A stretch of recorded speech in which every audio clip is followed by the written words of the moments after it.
We will now learn how to validate the project. Validating the project will check against the error reporting and connectivity matrix we explored in the previous section.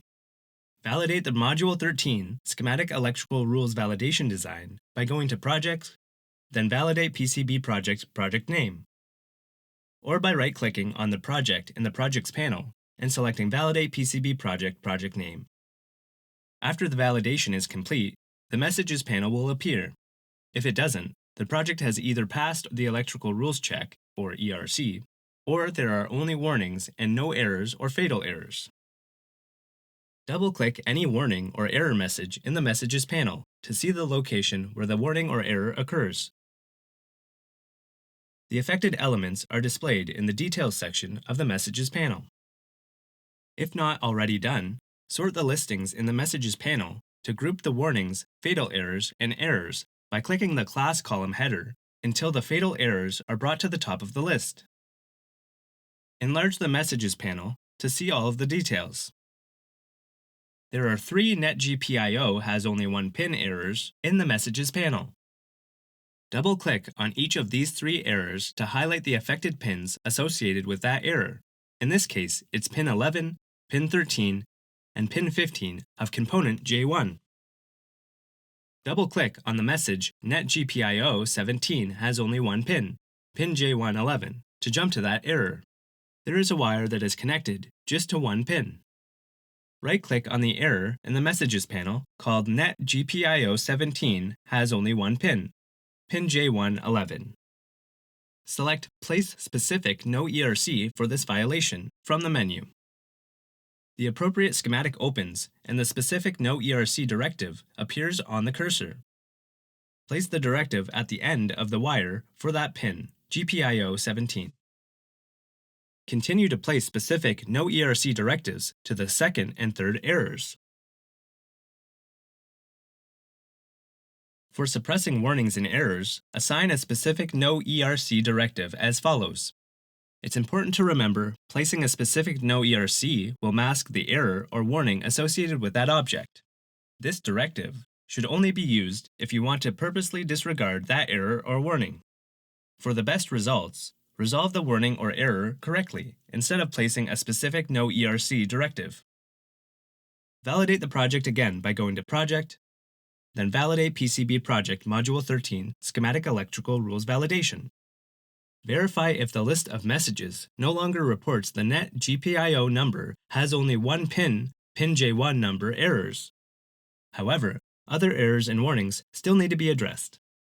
There are many related errors. This is a consequence of a port name not matching a sheet entry in the processor power sheet.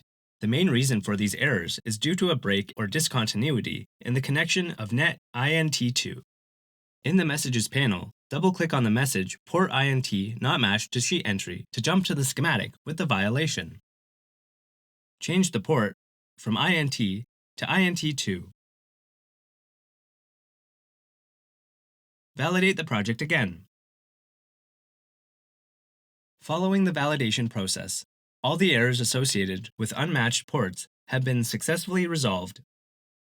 The next group of warnings for net has no driving source occurs when an input of an IC is connected to a passive component pin.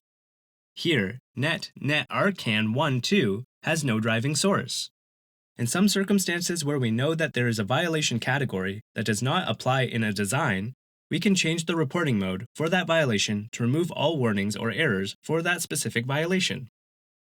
In our example, let's change the no driving source violation so it does not report these warnings when we validate our project.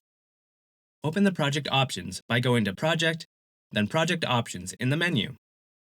In the Error Reporting tab, find the Violations Associated with Nets section. Locate the nets with no driving source error listing. Set this to No Report in the Report Mode column. Keep in mind that by changing this report mode to No Report, when we validate the project, any violation of this type within the schematics will not be reported. Press OK to exit the dialog.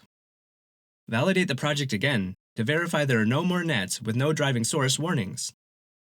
We now need to resolve 3 remaining warnings. To resolve the errors, place a No ERC directive on the NC pin and connect the floating ground port to the VSS on U1.